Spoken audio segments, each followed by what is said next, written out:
नमस्कार दोस्तों, crescent education classes में आप सभी का स्वागत है। उम्मीद करते हैं सभी लोग स्वस्थ हैं और अच्छी तैयारी दोस्तों आपकी चल रही होगी उत्तराखंड एलटी 2024 की। हमारी विशेष सीरीज में दोस्तों आज का टॉपिक है educational measurement at its area, यानी कि शैक्षिक मापन एवं उसका क्षेत्र। आई होप कि दोस्तों हमारी क्लासेस आपको जरूर मदद करी होगी। हमारी क्लास की रेगुलर अपडेट्स के लिए दोस्तों आप हमारे टेलीग्राम चैनल को ज्वाइन कर लीजिए। ये आपकी दोस्तों थ्योरी क्लासेस है। थ्योरी क्लास को हमेशा पूरा देखा करें, तभी जाके आपके कॉन्सेप्ट क्लियर होंगे। इसके बाद अगर आप एमसीक्यू करेंगे तो फिर वहाँ पर आपको बहुत ज़्यादा सहायता मिलेगी, आपके एमसीक्यू बिल्कुल सही होने लगेंगे। और इसके अलावा अगर आपको एमसीक्यू चाहिए, मॉक टेस्ट चाहिए या फिर आपको नोट्स चाहिए तो फिर आप हमारे टेलीग्राम चैनल को जरूर ज्वाइन कर लीजिए। वहाँ पर इन सब की सुविधा मिलेगी और हमारी क्लास की रेगुलर अपडेट्स भी देखने को मिलेंगी। बिल्कुल भी क्लास मिस नहीं होगी। 40 दिन का दोस्तों तकरीबन आपके पास समय है। इस समय का दोस्तों पूरी तरह से आपने यूटिलाइज करना है। तो चलिए दोस्तों आज की क्लास को स्टार्ट करेंगे विदाउट एनी फर्दर डिले। आज हम पढ़ने वाले हैं दोस्तों शैक्षिक मापन एवं उसके क्षेत्र के बारे में। क्लास नंबर है 15।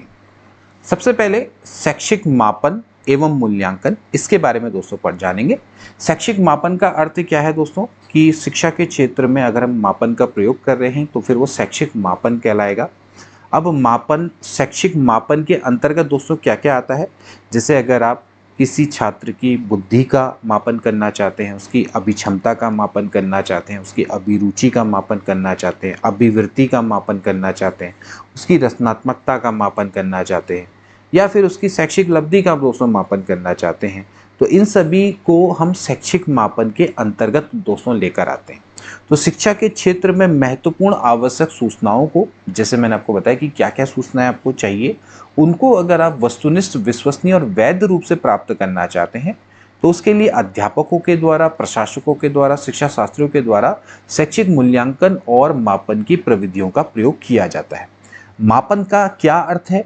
किसी वस्तु, घटना आदि को किसी नियम के अनुसार कुछ आंकिक तत्वों के रूप में अभिव्यक्त किया जाना। आप किसी वस्तु या घटना को किसी रूल के अकॉर्डिंग अगर आप न्यूमेरिकल एलिमेंट्स में अभिव्यक्त कर रहे हैं तो फिर उसको हम मापन बोलेंगे।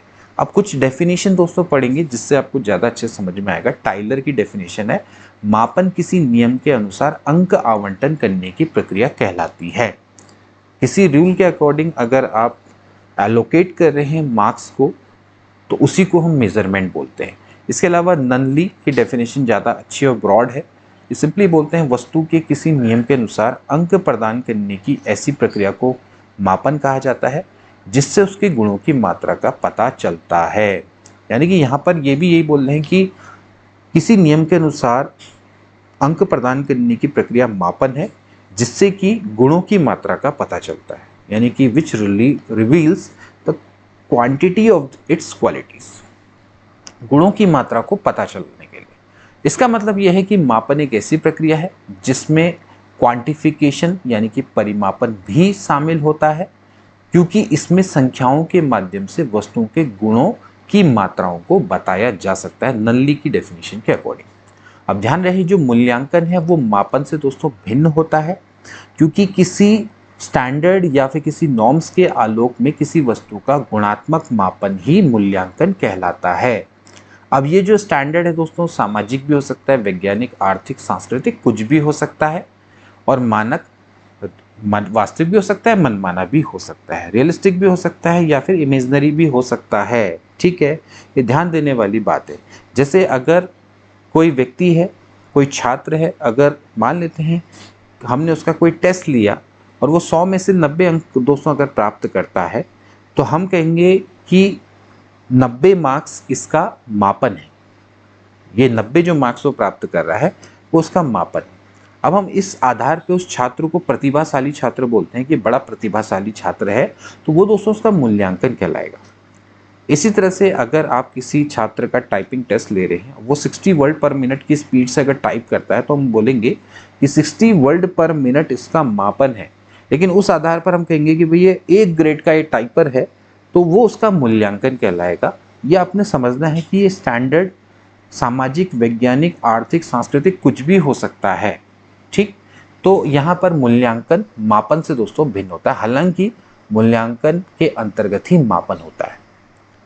अब शैक्षिक मापन का सिंपल सा अर्थ है कि शैक्षिक मूल्यांकन के उपयोग और छात्रों की क्षमताओं और दक्षताओं को अनुमान लगाने के लिए शैक्षिक मूल्यांकन से प्राप्त अंकों जैसे डेटा के विश्लेषण से शैक्षिक मापन का अभिप्राय होता है। अब बात करेंगे दोस्तों शिक्षा के मापन के विषय क्षेत्र, यानी कि शैक्षिक मापन के विषय क्षेत्र क्या है। तो देखिए, शिक्षा के क्षेत्र में किए जाने वाले सभी मापन शैक्षिक मापन के अंतर्गत आते हैं। जो भी हम मेजरमेंट करेंगे in the field of education, वो आपके एजुकेशनल मेजरमेंट के अंतर्गत आते हैं। जैसे कि छात्रों की शैक्षिक उपलब्धि तो है ही, उसके अलावा उनकी बुद्धि, अभिरुचि, स्मृति, उनकी पर्सनालिटी, रुचि, एटीट्यूड, अधिगम शैली आदि अनेक वेरिएबल का दोस्तों हम मेजरमेंट कर सकते हैं। तो इतने सभी चरों का दोस्तों मापन किया जाता है। इसके अलावा दोस्तों मापन का विषय क्षेत्र और क्या है। शैक्षिक मापन के हम क्षेत्र की दोस्तों बात करें, जैसे कि शिक्षणगण, कर्मचारी, अभिभावक, प्रशासकगण, समाज के प्रबुद्ध नागरिक समाज, ये भी दोस्तों जो शिक्षा प्रक्रिया से घनिष्ठ रूप से संबंधित होते हैं। यदि इनकी भी अगर आप किसी विशेषता या फिर गुण का मापन किसी शैक्षिक उद्देश्य के लिए कर रहे हैं, तो ये मापन भी शैक्षिक मापन के अंतर्गत आएगा। ये शिक्षा के क्षेत्र में किसी भी तरह का अगर मापन किया जा रहा है तो वो शैक्षिक मापन के क्षेत्र के अंतर्गत आता है। यानी कि शैक्षिक मापन के अंतर्गत शिक्षा प्रक्रिया से संबंधित किन्हीं व्यक्तियों या वस्तुओं के किसी गुण या विशेषता का वर्णन किया जाता है या फिर उसका मापन किया जाता है।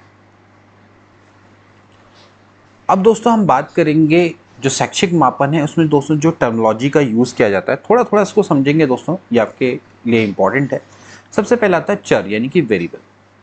चर वेरिएबल दोस्तों वह गुण या विशेषता है जिसमें समूह के सदस्य परस्पर कुछ ना कुछ दोस्तों आपके भिन्न होते हैं। उन्हीं को दोस्तों हम क्या बोलते हैं, चर बोला जाता है या वेरिएबल बोला जाता है। ठीक है, तो यहाँ पर चर का मतलब क्या है कि देखिए, हम जब मापन है, मापन के द्वारा हम वस्तु या फिर व्यक्तियों के विभिन्न विशेषताओं या फिर गुणों का अध्ययन करते हैं और इन विशेषताओं या फिर गुणों को ही हम चर बोलते हैं। ठीक, तो चर वह गुण या फिर विशेषता है जिसमें समूह के सदस्य आपस में कुछ ना कुछ भिन्न होते हैं। जैसे कि किसी समूह के सदस्य भार, लंबाई, बुद्धि, आर्थिक स्थिति आदि में दोस्तों क्या होते हैं, भिन्न होते हैं। ये सब दोस्तों क्या कहलाएंगे, वेरिएबल कहलाएंगे। अब भार नामक आपका एक वेरिएबल है, उसके आधार पर जो समूह के जो सदस्य होंगे वो आपस में क्या होंगे, भिन्न भिन्न होंगे, क्योंकि सबका जो वेट होगा वो अलग अलग होगा। लंबाई के आधार पर समूह के सदस्य कुछ ना कुछ क्या होंगे, भिन्न होंगे, इसलिए लंबाई यहाँ पर क्या है, वेरिएबल है। बुद्धि के आधार पर भी क्या होंगे, सब में डिफरेंस होंगे। आर्थिक स्थिति भी सबकी क्या होगी, अलग अलग होगी। तो इस तरह से दोस्तों क्या कहलाएंगे, वेरिएबल कहलाएंगे। ओके, अब चर हैं दोस्तों, इनको दो भागों में विभाजित किया जा सकता है। एक होते हैं दोस्तों गुणात्मक चर। गुणात्मक चर का अर्थ यह है कि जो गुण के विभिन्न प्रकारों की ओर को संकेत करता है उसको हम क्या बोलते हैं, गुणात्मक चर बोलते हैं। इसके आधार पर समूह के सदस्यों को कुछ हम स्पष्ट भागों में बांट सकते हैं, जैसे कि लिंग के आधार पर विभाजन, यानी कि महिला है या पुरुष है। संकाय विषय के आधार पर, जैसे कि साइंस का स्टूडेंट है, आर्ट का स्टूडेंट है, कॉमर्स का स्टूडेंट है। धर्म के आधार पर हिंदू धर्म का है, मुस्लिम धर्म का है या किसी अन्य धर्म का है। ये दोस्तों आपके क्या है, गुणात्मक चर है। ये संबंधित गुण के प्रकारों से बने होते हैं, विभिन्न वर्गों को दोस्तों अभिव्यक्त करते हैं। ठीक, तो इनको हम क्या बोलते हैं, गुणात्मक चर बोलते हैं। अब अगले आते हैं मात्रात्मक चर। मात्रात्मक चर वे चर होते हैं जो कि गुणों की मात्रा के रूप में अभिव्यक्त होते हैं। ओके, इन चरों पर समूह के विभिन्न व्यक्ति भिन्न भिन्न मात्रा में मान प्राप्त कर सकते हैं। ठीक है, जैसे कि अगर छात्रों के किस समूह के लिए परीक्षा हुई तो उस परीक्षा में जो प्राप्तांक होंगे वो छात्रों के क्या होंगे, अलग अलग होंगे। ठीक, यहाँ पर गुणों की मात्रा को हम अभिव्यक्त करेंगे। व्यक्तियों के किसी समूह के लिए मासिक आय को संख्याओं के द्वारा इंगित किया जाता है। अब आपके व्यक्ति के समूह है, सबकी मासिक आय क्या होगी, अलग अलग होगी। गुण एक है, क्या है, मासिक आय, लेकिन मासिक आय की जो मात्रा है वो सब में क्या है, अलग अलग है। ऐसे ही गुण यहाँ पर एक है, परीक्षा में प्राप्तांक, लेकिन परीक्षा में प्राप्तांक क्या है, सबके अलग अलग, सबकी मात्रा क्या है, अलग अलग है। तो इस मात्रा के आधार पर हम यहाँ पर डिवाइड कर रहे हैं। ठीक है, तो प्राप्तांक, छात्र संख्या एवं मासिक आय ये सारे क्या है, मात्रात्मक चर है, क्योंकि ये जो संबंधित गुण की मात्रा को बताते हैं। इसके अलावा जो मात्रात्मक चर है, यानी कि जो आपके क्वांटिटेटिव वेरिएबल्स हैं, उनको भी दोस्तों आप दो भागों में डिवाइड कर सकते हैं। एक होते हैं सतत चर और एक होते हैं असतत चर। एक होते हैं कंटीन्यूअस वेरिएबल और एक होते हैं डिस्क्रीट वेरिएबल। सबसे पहले कंटीन्यूअस चर वे चर होते हैं जो दो मानों के मध्य में प्रत्येक मानों को धारण कर लेते हैं। ठीक है, यानी कि अगर एक मान 6 है और एक मान 7 है तो इसके बीच का कोई भी मान है उसको धारण ये कर सकते हैं। यानी कि 6.5 को भी ये धारण कर सकते हैं, 6.6 को भी ये धारण कर सकते हैं। जैसे कि लंबाई है, भार है, ये आपके सतत चर कहलाते हैं। अगर कोई व्यक्ति 50 किलो का है और कोई व्यक्ति 51 किलो का है तो हो सकता है कि 50 और 51 किलो के बीच में भी कोई व्यक्ति हो। यानी कि 50 और 51 में 50 किलो 10 ग्राम का भी व्यक्ति हो सकता है, 50 किलो 25 ग्राम का भी व्यक्ति हो सकता है, 50 किलो या 51 किलो से कम का भी व्यक्ति हो सकता है। तब ये आपका क्या कहलाएगा, ये कंटीन्यूअस वेरिएबल कहलाएगा। ऐसी हाइट भी दोस्तों आपका क्या है, कंटीन्यूअस वेरिएबल है। किसी की हाइट 6 फीट हो सकती है, किसी की आपकी 5 फीट 12 इंच हो सकती है, 5 फीट 11 इंच हो सकती है, किसी की 5 फीट 10 इंच हो सकती है और 10 और 11 के बीच में भी हो सकती है, 5 फीट 10 साढ़े 10 इंच भी हो सकती है। यानी कि इस प्रत्येक मान को क्या कर सकता है, धारण कर सकता है। तो ये क्या होगा, कंटीन्यूअस वेरिएबल होगा, बीच के सभी मानों को लेगा। अब एक होता है असतत चर यानी कि डिस्क्रीट वेरिएबल। इसको हम खंडित चर भी कहते हैं। ये चर ऐसा होता है कि जो दो मानों के बीच के प्रत्येक मान को धारित नहीं कर सकता।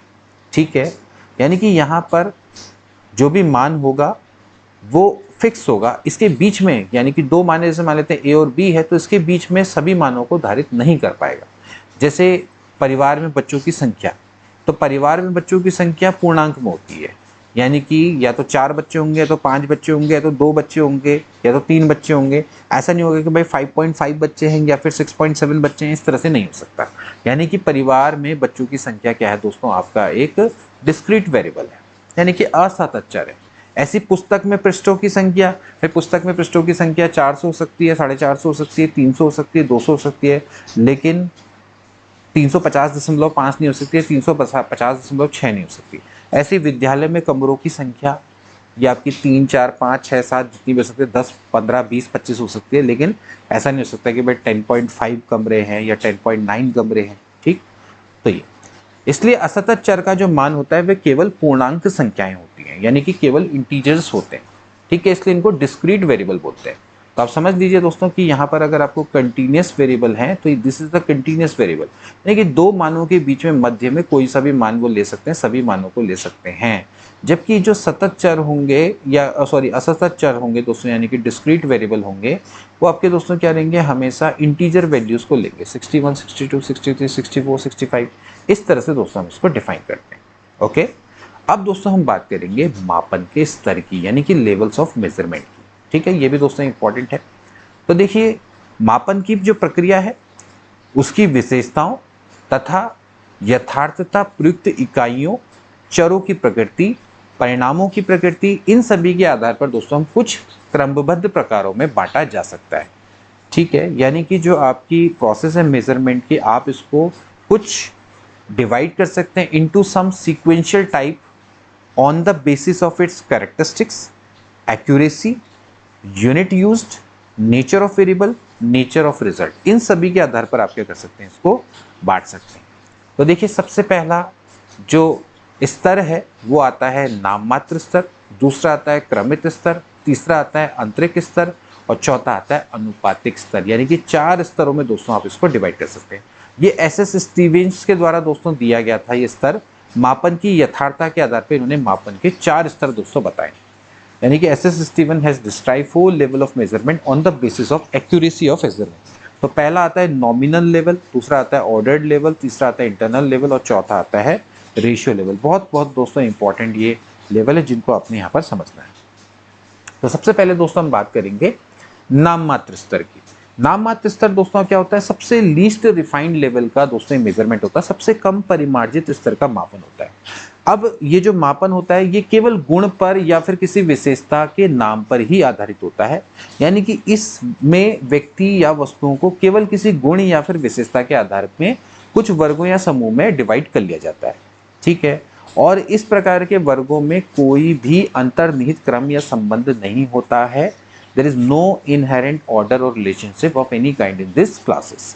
तो देखिए, जैसे मान लेते हैं किसी निवास के आधार पर लोगों को शहरी या फिर ग्रामीण वर्गों में बांट देना, या फिर विषय के आधार पर छात्रों को कला, विज्ञान, वाणिज्य, विधि आदि में बांट देना, लिंग भेद के अनुसार बच्चों को लड़कों और लड़कियों में विभाजित कर देना, तो ये क्या कहलाता है? नाम मात्र स्तर कहलाता है।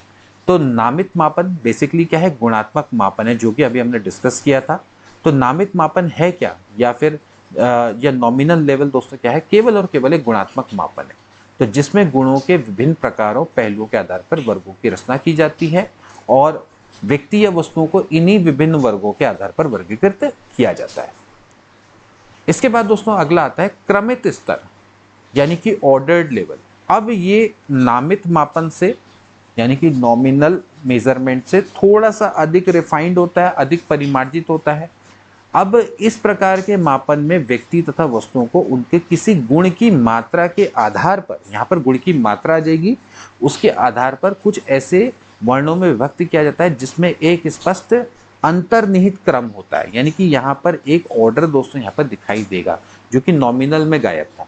तो यहाँ पर आपका क्या होगा? एक अंतर्निहित क्रम यहाँ पर आपको देखने को मिलेगा।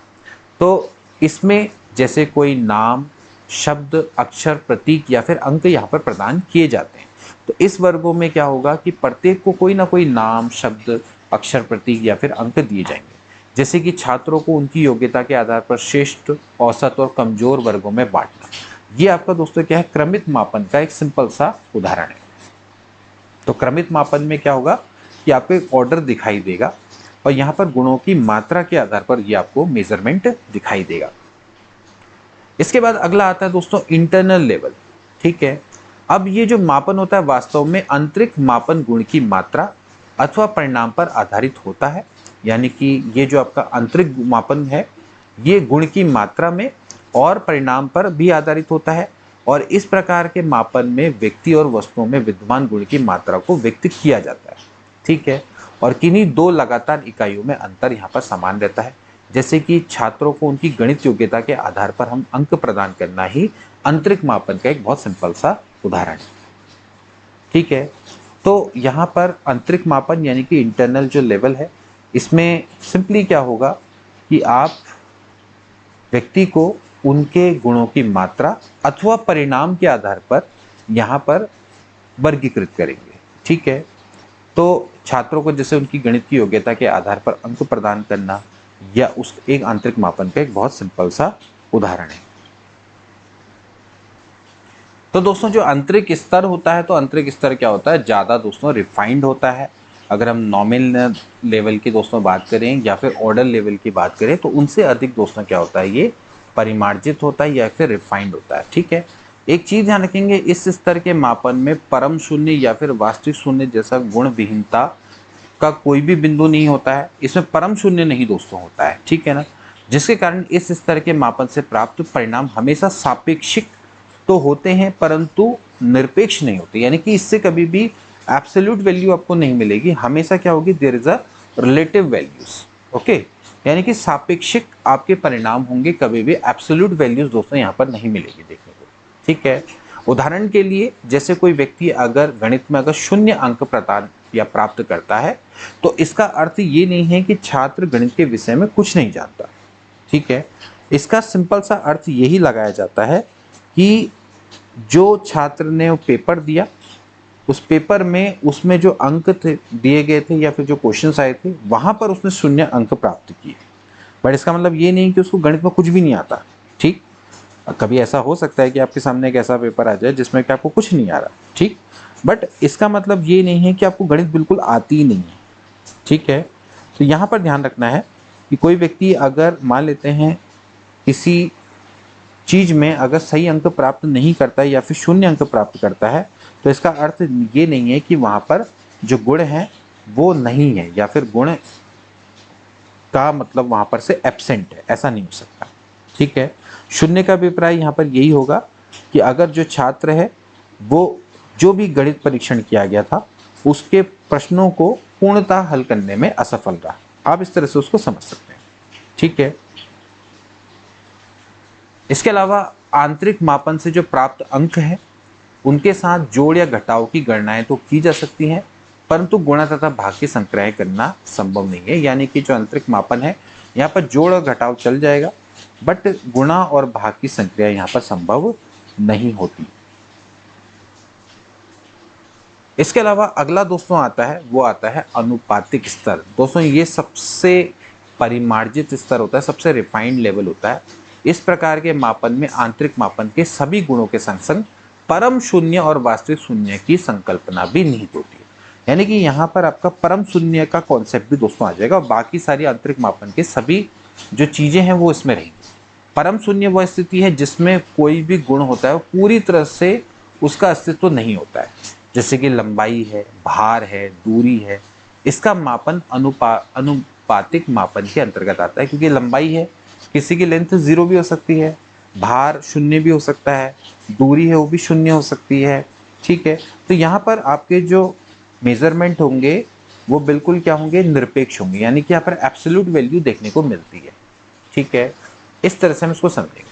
इसके अलावा जो अनुपातिक जो मापन है उनके द्वारा प्रयुक्त मापन परिणामों को अनुपात के रूप में भी आप व्यक्त कर सकते हैं। इसके अलावा यहाँ पर आपको जोड़, घटाना, गुणा, भाग चारों मूल गणितीय संक्रियाएं यहाँ पर की जा सकती हैं। यानी कि जो आपको प्रोपोर्शनल लेवल से जो आपके पास परिणाम आएंगे आप उनको आपस में जोड़ सकते हैं, उनको घटाना कर सकते हैं, गुणा भी कर सकते हैं, भाग भी कर सकते हैं। जबकि इससे पहले दोस्तों जो हमने स्तर पढ़ा था उस स्तर में दोस्तों आप, यानी कि जो आपका अंतरिक स्तर है, अंतरिक स्तर में दोस्तों आप केवल और केवल उससे प्राप्त परिणामों को या तो जोड़ सकते हैं या फिर आप उनका घटाना कर सकते हैं। ठीक है, तो आप दोस्तों इस तरह से यहाँ पर समझेंगे। ठीक है, अब इस चीज़ को दोस्तों मैं आपको थोड़ा सा एक एग्जाम्पल से मैं समझाऊंगा जिससे आपको ज़्यादा अच्छे समझ में आएगा। देखिए, अनुपातिक जो मापन है इनके द्वारा जैसे हम प्रयुक्त मापन की बात करें, जैसे हम किसी का भार को मापन कर रहे हैं। ठीक है, तो अगर किसी वस्तु का भार है, मान लेते हैं वो है 60 किलोग्राम, और इसके अलावा जो दो अन्य वस्तुएं हैं, जैसे मान लेते हैं वो एक का भार है 30 किलोग्राम और एक का भार है 30 किलोग्राम। ठीक है, तो आप सिंपली ये कह सकते हैं कि इस वस्तु का भार का ये दुगना भार है, आप सिंपली इसको कह सकते हैं। ठीक है ना, यहाँ पर आपका गुणा चल जाएगा और आप इनको अनुपात में भी व्यक्त कर पाएंगे, क्योंकि आप सिंपली बोलेंगे कि वस्तु ए है और ये वस्तु बी है। एक वस्तु ए का भार अगर 30 किलोग्राम है, वस्तु बी का भार 60 किलोग्राम है, तो हम कहेंगे कि जो वस्तु बी है वो ए का 2 गुना है। ठीक, सिंपली आप इसको इस तरह से कह सकते हैं। ठीक है, अब हम एक देखेंगे आंतरिक मापन, जैसे हम किसी का आईक्यू मेजरमेंट कर रहे हैं। ठीक है, अब किसी का आईक्यू मेजरमेंट कर रहे हैं, तो अगर किसी के आईक्यू मेजरमेंट में मान लेते हैं 140 मार्क्स आते हैं और अगर किसी के आईक्यू में मेजरमेंट में मान लेते हैं 70 मार्क्स आते हैं। ठीक है, तो इसका मतलब ये नहीं है कि ये इससे दुगनी बुद्धि का है व्यक्ति, या फिर इसका अर्थ ये नहीं कि अगर दो व्यक्ति हैं उनका आईक्यू 70-70 है तो दोनों को मिला के 140 हो जाएगा आईक्यू, ऐसा नहीं है इसका अर्थ। ठीक है, हाँ, यहाँ पर ये चीज़ पॉसिबल है कि अगर ए और बी हैं जिन दोनों का भार 30 kg तो दोनों को मिला के 60 kg हो जाएगा, वो ठीक है, वो चलेगा।